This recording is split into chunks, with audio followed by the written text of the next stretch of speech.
Good afternoon students. आज हम कक्षा 8वीं में विषय सामाजिक विज्ञान इस विषय में पाठ क्रमांक 9 हमारी अर्थव्यवस्था इस पाठ के बारे में हम आज के वीडियो में जानेंगे। यहाँ पे एक पिक्चर दिया हुआ है बैंक, मार्केट यार्ड। इस पिक्चर में जो दिया हुआ है, हम कुछ आर्थिक चीज़ मार्केट में जाके खरीदते हैं, बैंक से कुछ पैसे लाते हैं या बैंक में कुछ पैसा जमा भी करते हैं। मतलब हमारी जो लेन देन की जो प्रक्रिया होती है वो हमारी आर्थिक प्रक्रिया होती है। तो यहाँ पे हमें इस पाठ में कुछ क्षेत्र के बारे में जानकारी दी हुई है, जैसे कि यहाँ पर प्राथमिक क्षेत्र, द्वितीय क्षेत्र, सेवा क्षेत्र, ऐसे क्षेत्र यहाँ पे दिए हुए हैं। हम प्रकृति से कितने ही उत्पाद सीधे प्राप्त करके उन्हें उपयोग में लेते हैं, जैसे कि अनाज है, दाल, वनस्पति उसके उदाहरण है। जंगलों से लकड़ी, औषधीय वनस्पति, गोंद, लाख, प्राणी में से दूध, मांस, हड्डी और चमड़े हमें देते हैं। जल में से हमें मछली मिलती है। इसी तरह ज़मीन की सतह के नीचे से हमें खनिज भी प्राप्त होते हैं। संक्षेप में वन क्षेत्र जो चीज़ हमें प्राप्त होती है, या कृषि क्षेत्र से, या खान क्षेत्र, पशुपालन क्षेत्र हो या मत्स्य क्षेत्र हो, आदि क्षेत्रों से हमें भोजन, औद्योगिक उत्पादन के लिए कच्चे माल की पूर्ति करते हैं।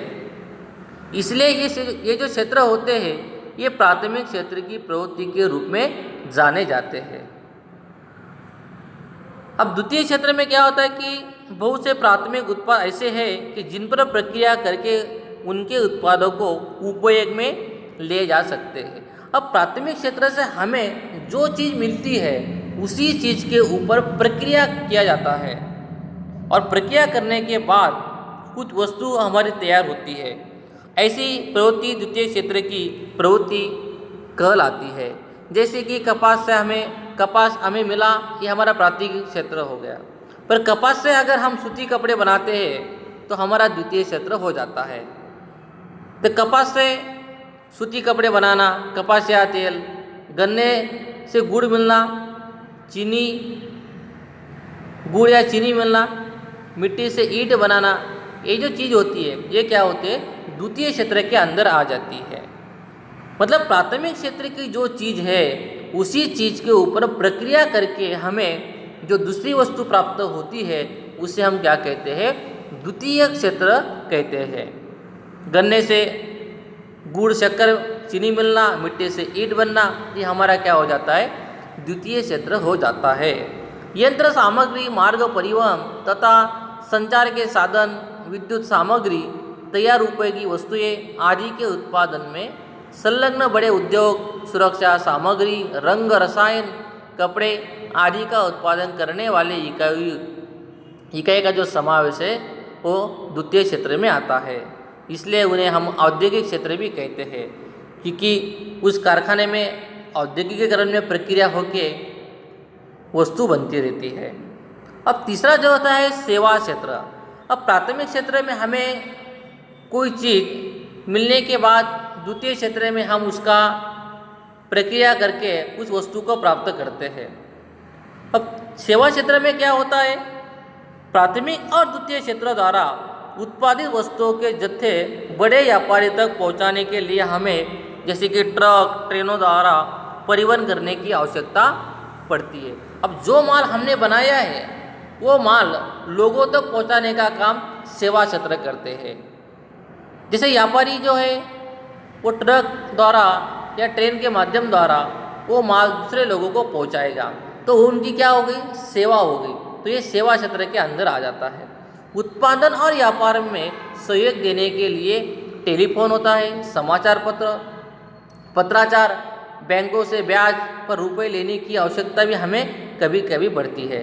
संक्षेप में व्यापार, संचार तथा मार्ग परिवहन, हवाई तथा समुद्री मार्गों, शिक्षा और स्वास्थ्य, बैंकिंग तथा बीमा कंपनियां, पर्यटन और मनोरंजन, गैस और बिजली जैसी सेवाओं आदि का समावेश सेवा क्षेत्र के अंदर आ जाता है।